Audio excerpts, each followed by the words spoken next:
আসসালামু আলাইকুম। আমন্ত্রণ সিবিএন টিভি ইউএস এর সংবাদ বুলেটিনে। সঙ্গে আছে আমি শাহনেওয়াজ সরকার। শুরুতেই এসেনশিয়াল হোম কেয়ার সংবাদ শিরোনাম। ট্রাম্পের ডিন্যাচারালাইজেশন উদ্যোগ নিয়ে যুক্তরাষ্ট্র জুড়ে সমালোচনা।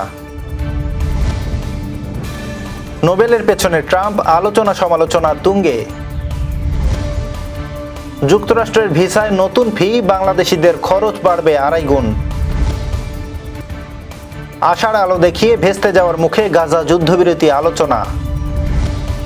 এবং ছাত্রদলে একযোগে পদত্যাগের ঝড়, রাজনৈতিক মহলে উদ্বেগ। দর্শক, শুনছিলেন এসেনশিয়াল হোম কেয়ার সংবাদ শিরোনাম। এবার বিস্তারিত। যুক্তরাষ্ট্রে প্রেসিডেন্ট ডোনাল্ড ট্রাম্পের ডিন্যাচারালাইজেশন কার্যক্রম ঘিরে ব্যাপক বিতর্ক ও সমালোচনা তৈরি হয়েছে। নতুন করে বিচার বিভাগ জানিয়েছে, ন্যাচারালাইজড নাগরিকদের মধ্যে যারা জাতীয় নিরাপত্তার জন্য হুমকি, সহিংস অপরাধে জড়িত কিংবা আবেদনপত্রে তথ্য গোপন করেছেন, তাদের নাগরিকত্ব বাতিলের প্রক্রিয়া শুরু হচ্ছে। এই উদ্যোগের আওতায় প্রযুক্তি উদ্যোক্তা ইলন মাস্ক ও নিউ ইয়র্ক সিটির প্রগ্রেসিভ রাজনীতিক জোহরান মামদানের নামও উঠে এসেছে, যদিও প্রশাসন এখনো কোনো আনুষ্ঠানিক অভিযোগ আনেনি। বিশ্লেষকরা মনে করছেন, এই উদ্যোগ রাজনৈতিক প্রতিহিংসার হাতিয়ার হিসেবে ব্যবহৃত হতে পারে। ডিন্যাচারালাইজেশন একটি সিভিল প্রক্রিয়া যেখানে অভিযুক্তদের পক্ষে আইনি সহায়তা সীমিত। 1967 সালের সুপ্রিম কোর্টের এক রায়ে বলা হয়েছিল, কাউকে ইচ্ছার বিরুদ্ধে নাগরিকত্ব থেকে বঞ্চিত করা যাবে না। কিন্তু ট্রাম্প প্রশাসনের নতুন পদক্ষেপ সেই নীতির বিরোধী বলেই মনে করছেন আইন বিশেষজ্ঞরা। মানবাধিকার সংগঠন ও অভিবাসী কমিউনিটির পক্ষ থেকে বলা হচ্ছে, নাগরিকত্ব এখন রাজনৈতিক অস্ত্রে পরিণত হয়েছে, যা যুক্তরাষ্ট্রের গণতান্ত্রিক মূল্যবোধের জন্য হুমকি। পৃথিবীর বিস্ময়ে ডোনাল্ড ট্রাম্প। জীবনে কি হননি তিনি? 3 বারের স্বামী, 5 বারের বাবা, কয়েকবার বিলিয়নিয়ার, 2 বারের মার্কিন প্রেসিডেন্ট ও হাজার টুইটের কবি। কিন্তু এত প্রাপ্তির মাঝেও রয়ে গেছে এক শূন্যতা। তার ঝুলিতে নেই এখনো কোনো নোবেল শান্তি পুরস্কার। হিংসুটে নোবেল কমিটির কারণেই তার জীবনে আজও এই অপ্রাপ্তি।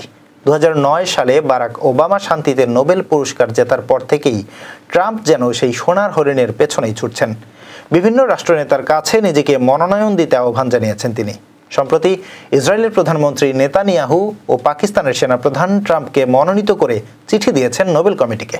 ট্রাম্প দাবি করেছেন, তার ব্যক্তিগত কূটনীতির মাধ্যমে তিনি গাজা, ইউক্রেন ও ইরান সংকটের সমাধানে কাজ করছেন, যদিও বাস্তবে এসব ইস্যুতে বড় কোনো অগ্রগতি দেখা যায়নি।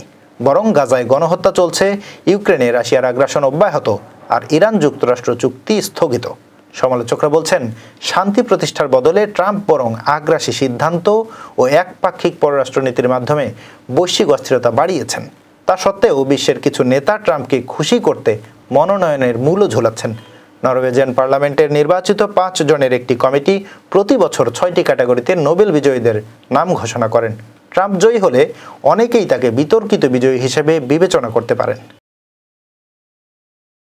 মার্কিন প্রেসিডেন্ট ডোনাল্ড ট্রাম্প স্বাক্ষরিত ওয়ান বিগ বিউটিফুল বিলের ফলে যুক্তরাষ্ট্রের নন ইমিগ্রেন্ট ভিসায় নতুন $250 ভিসা ইন্টিগ্রেটিভ ফি চালু হচ্ছে, যা 2026 সাল থেকে কার্যকর হবে। এতে পর্যটন, শিক্ষার্থী ও কর্মসংস্থান সহ অধিকাংশ ভিসার খরচ বাড়বে উল্লেখযোগ্যভাবে। বর্তমানে একটি B1 অথবা B2 ভিসার খরচ যেখানে $185, নতুন নিয়মে অন্যান্য ফি সহ তা বেড়ে দাঁড়াবে প্রায় $472, বাংলাদেশি টাকায় যা প্রায় 56,600 টাকা। অর্থাৎ খরচ বেড়ে যাবে 2.5 গুণের বেশি। এই ফি ফেরতযোগ্য নয়, তবে নির্দিষ্ট কিছু শর্তে রিফান্ডের সুযোগ থাকবে। কেবল কূটনৈতিক ভিসাধারীরা এই ফি থেকে ছাড় পাবেন। এছাড়া প্রবাসীদের রেমিটেন্সে 1% শুল্ক আরোপের সিদ্ধান্ত এসেছে একই বিলে, যার ফলে যুক্তরাষ্ট্র থেকে দেশে টাকা পাঠাতেও খরচ বাড়বে। দোহায় ইসরায়েল ও হামাসের মধ্যে গাজা যুদ্ধবিরতি আলোচনা ভেস্তে যাওয়ার শঙ্কা দেখা দিয়েছে। মার্কিন প্রেসিডেন্ট ডোনাল্ড ট্রাম্প সাম্প্রতিক সময়ে আশাবাদ ব্যক্ত করলেও ফিলিস্তিনি এক শীর্ষ কর্মকর্তা জানিয়েছেন, আলোচনায় অংশ নেওয়া ইসরায়েলি প্রতিনিধি দল গুরুত্বপূর্ণ সিদ্ধান্ত নিতে পারেনি এবং প্রধানমন্ত্রীর গতি থামানোর কৌশল নিয়েছেন। আলোচনার মূল বিষয় দুটি: গাজা থেকে ইসরায়েলি সেনা প্রত্যাহার এবং মানবিক সহায়তার সুষ্ঠু বিতরণ। হামাস চায় জাতিসংঘ ও আন্তর্জাতিক সংস্থার মাধ্যমে ত্রাণ সরবরাহ হোক, যেখানে ইসরায়েল দাবি করছে তাদের সমর্থিত সংস্থা ত্রাণ বিতরণ করবে। কাতারের প্রধানমন্ত্রী ও মিশরের গোয়েন্দা প্রধান মধ্যস্থতা করেও আলোচনায় অগ্রগতি হয়নি। এর ফলে দ্রুত কোনো চুক্তি হওয়ার সম্ভাবনা কমে এসেছে। মধ্যপ্রাচ্যে স্থায়ী শান্তি প্রতিষ্ঠায় এই আলোচনা গুরুত্বপূর্ণ হলেও এখন অনিশ্চয়তার মাঝেই ঝুলে আছে যুদ্ধবিরতি। রাজধানীর মিডফোর্ড এলাকায় পাথর দিয়ে এক ব্যবসায়ীকে নির্মমভাবে মাথা থেতলে হত্যার ঘটনা দেশের রাজনৈতিক মহল ও সাধারণ জনগণের মধ্যে তীব্র প্রতিক্রিয়া সৃষ্টি করেছে। ঘটনার পর থেকে ছাত্রদলের বিভিন্ন পর্যায়ের নেতাদের মধ্যে পদত্যাগের হিড়িক শুরু হয়েছে। শনিবার দুপুর পর্যন্ত অন্তত ৩০ জনের বেশি নেতা সামাজিক যোগাযোগ মাধ্যম ফেসবুকে তাদের পদত্যাগের ঘোষণা দিয়েছেন। পদত্যাগকারীরা শুধু নিজেদের পদ ছাড়ার কথা বলেননি, অনেকেই সেখানে তারা কোন কমিটির সদস্য ছিলেন এবং কোন দায়িত্ব পালন করতেন তার বিস্তারিত তথ্য প্রকাশ করেছেন। এই ঘটনা ছাত্রদলের অভ্যন্তরীণ সংকট ও বিভাজনের ইঙ্গিত হিসেবে দেখা হচ্ছে। রাজনৈতিক বিশ্লেষকরা মনে করছেন, এই পরিস্থিতি ছাত্রদলের ঐক্য ও স্থিতিশীলতার জন্য বড় চ্যালেঞ্জ হয়ে দাঁড়াতে পারে। পাশাপাশি সাধারণ মানুষের মধ্যে নেতাদের বিরুদ্ধে অবিশ্বাস তৈরি হওয়ার আশঙ্কাও করা হচ্ছে। আগামী দিনগুলোতে ছাত্রদলের কর্মকাণ্ড ও সিদ্ধান্তগুলো কি হবে তা দেশব্যাপী রাজনৈতিক পর্যালোচনার বিষয় হয়ে দাঁড়িয়েছে। দর্শক, এবার কর্ণফুলী ইনকাম ট্যাক্স সংবাদ শিরোনাম। যুক্তরাষ্ট্রে বাঙালি কমিউনিটিতে বনভোজনের ধুম। সীমান্তে 2 বাংলাদেশি যুবককে গুলি করে মারল বিএসএফ। পুতুলকে বাধ্যতামূলক ছুটিতে পাঠালো বিশ্ব স্বাস্থ্য সংস্থা। স্ত্রীকে হত্যার পর 11 টুকরো, স্বামী গ্রেপ্তার। এবং ছেলের পরকীয়া ঠেকাতে বিমানে বোমা থাকার ভুয়া তথ্য ছড়ালেন মা। দর্শক, আবার স্বাগতম সিবিএন টিভি ইউএসএ সংবাদ বুলেটিনে। শুনছিলেন কর্ণফুলী ইনকাম ট্যাক্স সংবাদ শিরোনাম। এবার বিস্তারিত। গ্রীষ্ম এলেই যেন রঙিন হয়ে ওঠে নিউ ইয়র্ক সহ যুক্তরাষ্ট্রের নানা প্রান্তের পার্কগুলো। বাংলা গানের সুর, লুচি চানাচুরের ঘ্রাণ আর ঘুড়ির উড়াউড়িতে মেতে ওঠেন হাজারো প্রবাসী।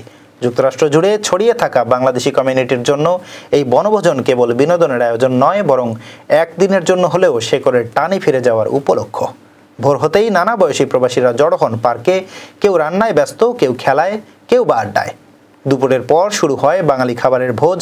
খিচুড়ি, গরুর মাংস, ভর্তা, রসগোল্লা আর ঘরোয়া রান্নায় মুখর থাকে তাঁবুগুলো। পরে চলে গান, কবিতা, নাটক আর ছোটদের পরিবেশনা। New York, new jersey, California, Texas, Georgia থেকে শুরু করে মিনেসোটা পর্যন্ত নানা স্থানে বাঙালি সংগঠনগুলো আয়োজন করছে বনভোজন। এবারের গ্রীষ্মেও তার ব্যতিক্রম হয়নি। বিভিন্ন সংগঠনের আয়োজিত বনভোজন মাতিয়ে তুলেছে প্রবাসী বাঙালিদের। এই মিলন মেলা কেবল বিনোদন নয়, বরং এক ধরনের সামাজিক সংযোগের মঞ্চও বটে। সবচেয়ে আনন্দের দিক হলো ছোটরা এখানে শেখে বাংলা ভাষা ও সংস্কৃতি। প্রবাসে থেকেও এই বনভোজনগুলো তাই হয়ে উঠছে বাঙালিত্বের অনুশীলন। নতুন প্রজন্মের জন্য এটি এক ধরনের সাংস্কৃতিক পাঠশালা, যেখানে মনের ভেতর অজান্তেই গেঁথে যায় শেকড়ের চিহ্ন। সীমান্ত এলাকায় ভারতীয় সীমান্তরক্ষী বাহিনী বিএসএফ এর গুলিতে 2 বাংলাদেশি নিহত হয়েছেন। শনিবার ভোরে সুনামগঞ্জের দুয়ারাবাজার উপজেলার 1216 নম্বর সীমান্ত পিলার এলাকা ও ঠাকুরগাঁওয়ের হরিপুর উপজেলার মিনাপুর সীমান্তে পৃথক এই ঘটনা ঘটে। নিহতরা হলেন দুয়ারাবাজার উপজেলার লক্ষ্মীপুর ইউনিয়নের ভাঙাপাড়া গ্রামের শফিকুল ইসলাম ও হরিপুর উপজেলার মিনাপুর এলাকার আসকর আলী।